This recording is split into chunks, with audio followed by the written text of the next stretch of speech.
여러분 안녕하십니까? KBS 아메리칸 뉴스입니다. 운명의 미국 대선일이 이제 하루 앞으로 다가왔습니다. 도널드 트럼프 대통령과 조 바이든 민주당 대선 후보는 대선을 하루 앞둔 오늘 경합주를 중심으로 막판 총력전을 펼쳤습니다. 김경일 기자가 보도합니다. 여론조사에서 뒤진 트럼프 대통령은 4개 주에서 5번의 유세를 이어갔습니다. 노스캐롤라이나, 펜실베니아, 미시간, 위스콘신 등 남부와 북부 4개 주를 넘나드는 유세전을 펼쳤습니다. 트럼프 대통령은 어제와 오늘 48시간 10곳의 유세라는 강행군을 이어가며 선거 당일 현장 투표 집계를 승패의 관건으로 보고 지지층을 향해 투표 참여를 호소했습니다. Tomorrow we are going to win this state and we are going to win 4 more years in our great White House. With your vote, we will continue to cut your taxes, cut regulations, support our great police, support our fantastic military, care for our veterans, protect your Second Amendment, defend religious liberty. 바이든 후보는 승부처인 펜실베니아에 집중하며 굳히기에 들어갔습니다. 전날에 이어 오늘도 펜실베니아 공략에 나섰습니다. 오바마 전 대통령과 카멜라 해리스 부통령 후보도 펜실베니아에서 마지막 유세를 펼쳤습니다. 이는 대선 승리를 위해 이곳을 반드시 잡아야 한다는 의식 때문입니다. 앞서 바이든 후보는 오늘 클리브랜드 유세에서 내일 트럼프 대통령은 심판의 날을 맞이할 거라고 강조했습니다. Tomorrow we have an opportunity to put an end to a presidency that's divided this nation. Tomorrow we can put an end to a president that has failed to protect this nation. And tomorrow we can put an end to a president that has fanned the flames of hate all across this country. 트럼프 대통령과 바이든 민주당 대통령 후보는 북부의 러스트벨트와 남부의 썬벨트를 오가며 경합주 승리를 위해 유권자들과의 대면 유세를 강행하며 총력전을 펼쳤습니다.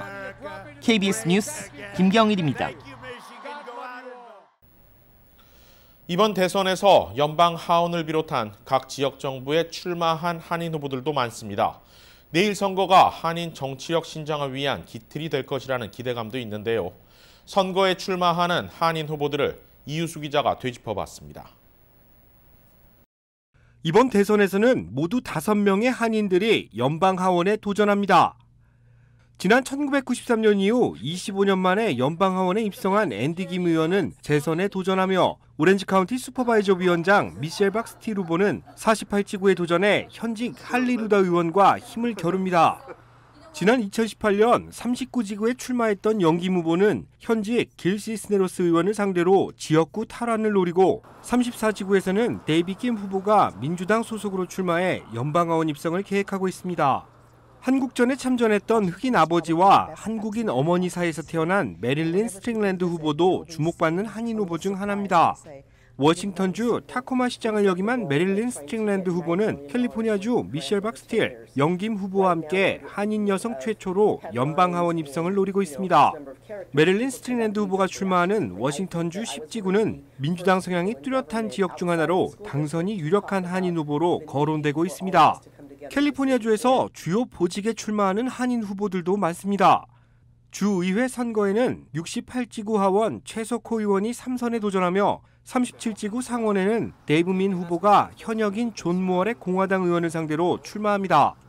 LA 시의회 선거에는 한인 최초의 시의원인 데이빗 유 의원이 도전자 니디아 라만 후보를 상대로 재선에 도전하고 그레이스 유 후보는 현직 LA 카운티 슈퍼바이저 마크 리들리 토마스 후보가 출마하는 LA시 10지구 선거에 도전합니다. 오렌지 카운티 플러튼시와 얼바인시에서도 한인 시의원들의 탄생이 기대되고 있습니다. 이번 선거에서 플러튼 1지구 시의원에는 변호사 출신 앤드류 조 후보, 사업가인 프레드 정 후보가 동반 출마했습니다. 2명 중 1명이 당선될 가능성이 높을 것으로 전망되며 한인 밀집 거주지에 또 다른 한인 정치인의 탄생을 예고하고 있습니다. 얼바인시의 경우 태미 김, 존 박 후보가 동반 출마해 총 14명이 경합을 벌이고 있습니다. 한인 유권자들의 표심이 집중될 경우 두 한인 후보가 동반 당선될 가능성도 있습니다. 대선이 하루 앞으로 바짝 다가왔습니다. 차기 대통령을 결정하는 중대한 선거이기도 하지만 각 지역구와 한인 사회를 대변해줄 한인 후보들의 당락 여부도 유권자들의 주목을 받게 될 것으로 보입니다. KBS 뉴스 이우수입니다. 올해 대선은 그야말로 한 치 앞도 내다보기 힘든 혼돈의 선거입니다. 대선 불복과 법적 공방 등 수많은 변수 속에서 자칫 폭력 사태가 벌어질 가능성도 제기되고 있는데요. LA 한인타운도 예외가 아닙니다. 소요 사태를 우려한 여러 업소들이 나무 판자를 대는 모습도 곳곳에 보이고 있습니다. 한인단체들도 올림픽 경찰서와 긴밀히 협력하며 만일의 사태에 대비하고 있습니다. 이채은 기자가 보도합니다. 지난 5월 조지 플로이드 사망 사건을 계기로 전국 주요 도시들이 방화와 약탈로 물들었습니다. LA 한인타운에는 주 방위군이 출동했고 한인들의 불안감도 높아졌습니다. 그로부터 6개월 뒤인 11월, 이번 대선 결과를 두고 또다시 폭동과 약탈 등 대규모 소요 사태가 벌어질 수 있다는 우려가 나오고 있습니다. 워싱턴 DC 등 주요 도시를 비롯해 서부 베버리힐즈와 웨스트 LA 일부 상권들은 일찍부터 자체적인 방어를 준비하고 있습니다. 나무 판자를 덧대어 가림막을 설치해 피해를 줄이겠다는 계획입니다. 대선 당일인 내일 LA 한인타운 일대 예정된 대규모 집회는 없지만 인접 지역인 다운타운과 할리우드에서는 크고 작은 집회가 예정돼 있습니다. 집회가 폭동으로 변할 경우 LA 한인타운 역시 폭동의 피해로부터 자유로울 수 없는 상황. LA 한인상공회의소는 LAPD 올림픽 경찰서와 협업해 타운 상권 지키기에 총력을 기울일 계획입니다. 한인타운에서는 그런 데모가 안 일어나기 때문에 괜찮다고 생각했는데 그 사람들이 밀려오는 경우가 있어요. 밀려오는 경우가. 그때를 대비해서 아까 사진 푸엔트가 얘기한 것처럼 좀 비즈니스 하시는 분들은 되도록이면은 밤늦게 비즈니스를 하지 마시고 LAPD 올림픽 경찰서도 약탈과 폭력 행위를 겪거나 이를 목격할 경우 즉시 경찰의 도움을 요청할 것을 당부했습니다. We just want to remind you that if there is an emergency, please call 911. If it's a non-emergency, we ask that you dial 877 ask LAPD. 소요 사태가 발생할 경우 대규모 재산 피해로 이어질 가능성이 높습니다. 자체적인 방어도 필요하지만 지역 치안이 더욱 강화될 필요가 있는 겁니다. LAPD는 소요 사태를 대비해 대선 당일인 내일부터 수요일까지 순찰대를 늘리고 사태가 악화될 경우 주 방위군까지 요청하겠다는 계획입니다. KBS 뉴스 이채은입니다. 앞서 리포트에서 설명드렸듯 공화당 트럼프 대통령은 경합주 곳곳을 돌며 선거 유세를 펼치는 반면 민주당 바이든 후보는 펜실베이니아주 유세에 집중하고 있습니다. 트럼프 대통령은 경합주 모두를 이겨야 하는 상황. 반면 바이든 후보는 경합주 중 한 곳만 잡아도 승기를 굳힐 수 있는 상황에 따른 행보로 분석됩니다. 많게는 11개 주인 주요 경합주 가운데서도 초접전주로 분류되는 6개 주는 플로리다와 펜실베이니아, 오하이오, 조지아, 노스캐롤라이나, 애리조나로 꼽힙니다. 지지율 사실상 동률 또는 2~3% 이내인 초접전주의 선거인단 수는 모두 109명. 트럼프 대통령으로서는 사실상 이 6개 주에서 모두 승리를 차지해야만 재선이 가능한 상황입니다. 특히 내일 동부 시간으로 저녁 7시에 투표 마감과 함께 개표에 들어가는 플로리다와 조지아의 초반 개표에서 승부가 갈릴 수 있을 것이란 전망도 나옵니다. 만약 플로리다에서 바이든 후보가 승리하면 사실상 트럼프 대통령의 재선은 개표 초반부터 무산됩니다. 플로리다 이후에는 조지아, 오하이오, 노스캐롤라이나 순으로 개표가 이뤄지는데 여기서도 바이든 후보가 한 곳만 승리해도 승리를 확정짓습니다. 트럼프 대통령 입장에서는 앞서 4개 주에서 모두 승리한다 해도 매직 넘버인 270명에 이르지 못합니다. 따라서 펜실베이니아 주까지 확보한 후에 애리조나 등 다른 경합주에서 역전을 해야 재선을 성공할 수 있습니다. 다만 개표 초반 플로리다와 조지아, 오하이오에서 근소하게나마 트럼프 대통령이 우세하다는 여론조사가 나오고 있습니다. 이들 3개 주에서 트럼프 대통령이 승리한다면 이후 상황은 그야말로 안개 속 초박빙 승부가 펼쳐지게 됩니다. 이번 대선에서 남가주 지역 한인 유권자들의 사전 투표율이 역대 최고치를 기록하고 있는 것으로 나타났습니다. 한인민주당협회가 정치데이터 PDI를 토대로 오늘까지 집계된 한인 유권자들의 사전 투표율을 집계한 결과 오렌지 카운티 내 전체 한인 투표율은 60.5%로 나타났습니다. 특히 한인 미셸 박스틸 후보가 출마한 연방 하원 48지군의 한인 유권자는 전체 3,922명 가운데 70.4%의 유권자가 투표를 마친 것으로 집계됐습니다. 또 데이브 민 후보가 출마하고 있는 얼바인 지역 주상원 37지구는 전체 한인 유권자 12,984명 가운데 61.2%인 7,949명이 투표에 참여해 전체 투표율 60.6%를 상회하고 있습니다. LA 카운티에서 데이빗 뉴 시의원이 재선에 도전하고 있는 LA 4지구의 경우 한인 유권자 중 절반에 가까운 49.9%가 이미 투표를 마친 상태로 다른 한인 후보 출마 지역 가운데 가장 높은 투표율을 보이고 있습니다. 다만 LA 한인타운이 포함되어 있는 10지구의 경우 만여 명의 한인 유권자 중 아직 투표에 나선 한인 유권자는 47.4%로 상대적으로 저조한 것으로 집계됐습니다.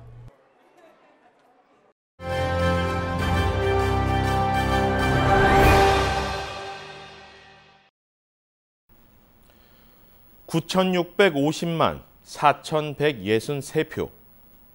대선 하루 전날인 오늘까지 집계된 미국 유권자들의 사전 조기 투표수입니다. 이는 4년 전 대선 총 투표수의 70%에 달하는 어마어마한 숫자입니다. 한편으론 앞서 참여 2020 브리핑에서 언급해드린 대로 상당수의 유권자들이 트럼프, 바이든 두 후보의 막판 유세와는 상관없이 이미 자신의 지지 후보를 선택했다는 말이 되고 사전 조기 투표수가 높은 만큼 올해 대선에서 막판까지 누구를 찍을지 고민하는 부동층 유권자들이 줄었다는 해석도 가능합니다. 그러나 이보다는 결국 올해 대선에 대한 높은 관심이 전체 투표율 상승으로 이어지고 있다. 이렇게 보는 것이 조금 더 설득력 있습니다. 이를 토대로 증명되는 것은 4년 전 대선에 참여하지 않았던 사람들이 올해 대선에는 대거 투표에 나섰다는 사실. 숫자로 확인할 수 있는 것은 여기까지일 뿐 과연 첫 투표자들이 누구를 찍었을지는 내일이 돼봐야 알 수 있습니다. 일반적으로 선거에서 투표율이 높으면 미주 한인 사회와 같은 소수의 커뮤니티 유권자들의 캐스팅 보트 영향력이 줄어든다. 이렇게 생각하는 분들 많을 겁니다. 과연 그럴까요? 우리가 너무 대선이라는 큰 그림, 너무 큰 숫자만 보고 있는 것은 아닐까요? 2주 전 재선에 도전하고 있는 데이빗 뉴 LA 시의원이 바로 이 자리, KBS 아메리카 스튜디오에서 한 말이 떠오릅니다. 올해 투표율이 그 어느 때보다 높을 것이고 첫 투표에 참여하는 사람들도 많을 것이다. 현직 의원이라는 이점은 상당 부분 사라질 것이고 자신이 재선에 성공한다 해도 불과 몇백 표 차이로 이길 것이다. 그러면서 마지막으로 당부한 말. 그렇기 때문에 한인 유권자들의 투표율은 더 높아야 한다. 미국에서 투표를 한 번이라도 해보신 분들은 아실 겁니다. 미국 대통령을 뽑는 선거라 대선이라 부르지만 사실 올해 선거에 각 유권자들이 한 표를 행사할 수 있는 항목은 물론 거주 지역에 따라 조금씩 다르겠지만 대략 20개에서 30개에 이릅니다. 연방의원, 주의원, 시장, 시의원, 교육위원, 대학위원, 에너지위원, 감사관, 회계관, 조정관, 슈퍼바이저, 카운티 검사장, 시 검사장, 행정직만이 아닌 연방판사와 같은 사법 선출직도 있습니다. 대통령 후보를 찍는 항목은 이 많은 선거 중 하나에 불과하고 투표지 제일 마지막에 위치해 있을 뿐입니다. 선출직만 뽑는 것이 아닙니다. 내가 살고 있는 지역의 정책들을 결정하는 주민 발의안들. 당장 캘리포니아에서는 이번 선거에 재산세 발의안, 렌트비 규제 발의안, 차량 공유 기사들의 정규직 전환 등이 주민들의 투표에 의해 결정됩니다. 내 투표로 인해 세금이나 렌트비가 더 올라갈 수도 그 반대가 될 수도 있습니다. 당장 우리가 내는 우버, 리프트 이용 금액까지도 선거 결과에 따라 달라질 것입니다. 저희 KBS 아메리카는 2020 올해 4대 주요 이슈를 관통하는 캠페인 주제를 참여라고 정했습니다. 올 한 해 내내 뉴스와 공익 광고를 통해 센서스 인구조사의 중요성을 거듭해 소개하고 3월 예비선거부터 각 지역에 출마한 한인 후보들의 선전을 응원해왔습니다. 코로나19라는 메가톤급 악재로 올해 재외선거는 무산됐지만 마스크 착용과 사회적 거리 두기는 나와 가족, 그리고 우리 모두를 지키기 위한 더 큰 사회적 참여가 필요한 주제였습니다. 지금 제 뒤로 보이는 올해 대선 기획의 슬로건 선택 2020이나 대선 2020으로 정하지 않고 참여 2020으로 정한 이유도 여기에 있습니다.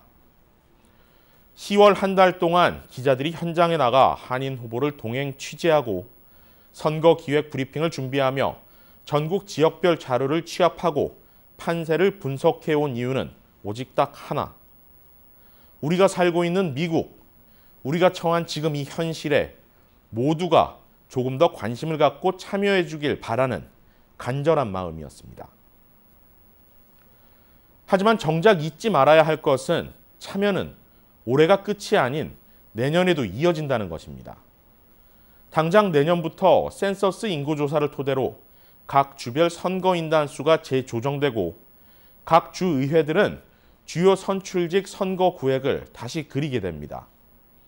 한인 사회의 투표 결집력을 모으기 위한 단일 선거구 확정은 많은 사람들이 관심을 갖고 참여해줘야만 이뤄낼 수 있는 오래된 수건입니다.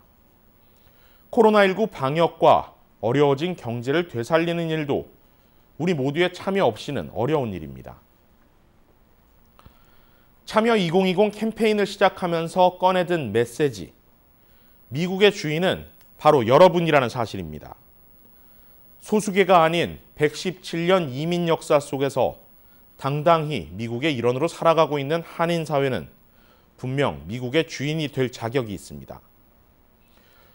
그럼에도 자신의 의무와 권리는 외면한 채 최근 인기를 얻고 있는 노래 가사죠. 세상이 왜 일어나며 먼저 세상을 떠난 테스형 탐만을 하는 것이 과연 옳은 일일까? 하루 앞으로 다가온 대선은 참여 캠페인의 마지막 주제입니다. 제46대 미국 대통령을 선출하는 이번 선거에서 KBS 아메리카는 뉴스 특보와 유튜브 라이브 방송 참여 2020을 통해 주요 경합 접전주 개표 상황과 함께 각 지역에 출마한 한인 후보들의 당락 여부를 실시간으로 전해드릴 예정입니다. 여러분의 많은 참여 바랍니다. KBS 아메리칸 뉴스는 시청자들의 의견을 소중히 생각합니다. 내일 선거일입니다. 유권자분들 중 만약 지금까지 투표를 하지 않으셨다면 내일 투표소에서 꼭 한 표 행사하시길 바랍니다. 물론 마스크 쓰고 사회적 거리 두기는 지켜야겠지요. 야외 파티나 친구들과의 실내 모임보다는 더 안전합니다. 뉴스 마칩니다. 고맙습니다.